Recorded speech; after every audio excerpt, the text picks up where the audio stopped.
Happy Friday, folks. I am going to be sharing with you a quick little tutorial on how to use these that I picked up from Tuesday mornings. They're from Clover. I got the small and the medium size to make flower frills. Now, I have some that are made up, but I forgot to grab them to show you a finished product, so we're just going to make one. They actually do not take very much time at all. They are numbered, so 1, 2, 2, 1, 3, 3, 3, 3, and I will show you how this works. And all you need is a threaded needle. There's not a lot of technique to this, believe it or not. So I've already threaded my needle and thread, and I do 7 petals. I picked this really pretty soft pink. It actually is pink. You can't really tell, but it is this soft pink, like lacy fabric. And if you have satin or a fabric that's printed, you want to make sure that the printed is folded inward. So this would be printed and you fold it this way. This, however, does not matter because it is the same on both sides, so it's okay. Now, see where the dotted line is right here? That's your fold in half line. So it should look like this and face you like this. So you take your folded fabric and you slide it in just like that. And I make sure I pull the ends, but I like to pull the center down because once the center's pulled, they're even on both sides. So now that it's like this, fold it in half towards you. Oh, I'm sorry. Fold it in half this direction, right? Nope, I want to fold it this way. I'm sorry. So facing you, then fold in half. So you're looking at the 3, 3 and the 3, 3. Now, put the 3, 3 right here and the 3, 3 right here and fold it like this. Down. So all you see is the 1 and the 1. And all you do is you take your scissors and you cut around the piece. I like to do it after. You can do it before, but it makes it easier to cut after. Now that you've done that, you take your needle and your thread, and all you got to do is 1 stitch. So they're folded right here. See how they're folded? You just want to get your needle right through there like that and stitch. 1 stitch. That's all I do. Well, that's not true.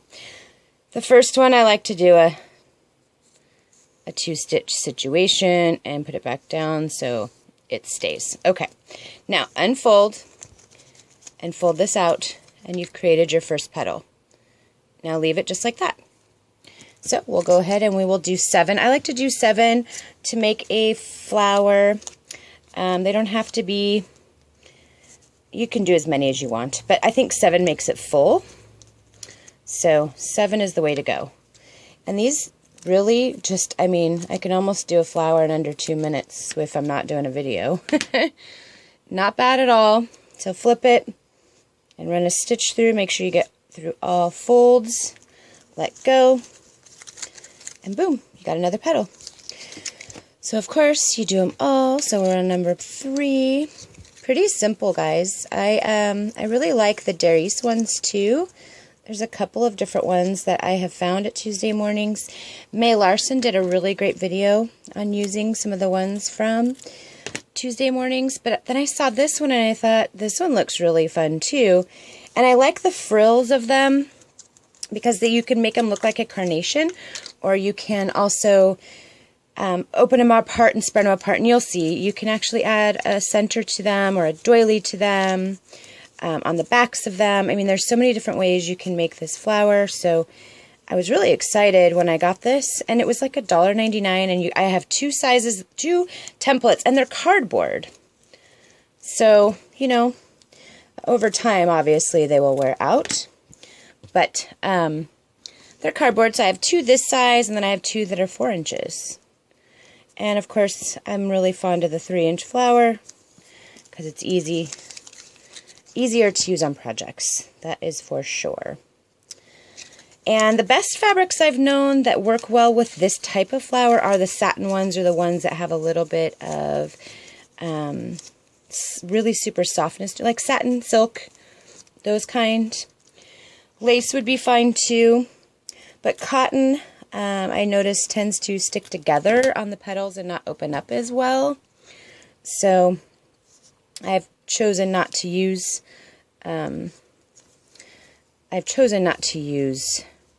the cotton. I wanted to, though, I'll tell you. The cotton ones would have been fun. See, folks, we're starting to form our flower. I'm going to do 2 more just to be safe so we have a full flower. It does help to have the full flower because you'll see in a minute. There's like a couple little gaps, and depending on how you sew the last 2 pieces together, which is pretty simple, you just sew the first one to the last one, you know, that kind of thing. Okay, good. I'm going to make sure I did it right. But you'll see, because it does make a difference. There's a few gaps. It does kind of make a difference in how you sew. You want to make sure you get all the petals together. The instructions were pretty simple in the package. However, I really liked kind of figuring out on my own. I was asked if I would do a video, and then someone said they found a video, and I didn't see a video. So I just kind of figured it out on my own. Like I said, my mom says I'm a prodigy child. I can see one thing one time and I can make it, or figure out my own way to make it. There's very few tutorial videos that I watch, unless I just want to watch them to see if I'm doing the same thing or the right way. So, we pushed them all together, and now we have this beautiful, beautiful, beautiful flower. Just hold on one second. I'm going to grab a center. Okay, sorry. As Karen would say, talk amongst yourselves for a minute. So I wanted to grab a center just so I can give you the idea of what it looks like. So, you can kind of tell where your beginning is, your beginning and your end. And it's no different than sewing other petals together. You just find your beginning and do a slip stitch through it and pull. And then I just do a couple little knot stitches just to be safe. You know, quick little knot stitches. I'm not really a sewer, but these are pretty simple, so I was pretty pleased with that. Okay, so now you've got your flower. And what I do is I just kind of center it and find my center, and voila, you now have a pretty flower. I also like putting the doilies behind it, but look how pretty this is. I mean, I didn't glue the center in, but look how pretty and flowy. Or you can puff it all up and make it a carnation. I mean, that's what a carnation kind of looks like. So there you go, folks. I just wanted to give you a quick tutorial on that. It was asked of me, and I thought I would show you, and they really are pretty, especially the lace ones I've done. I just wish I had some to share. I've already gifted them, but super pretty flowers, guys.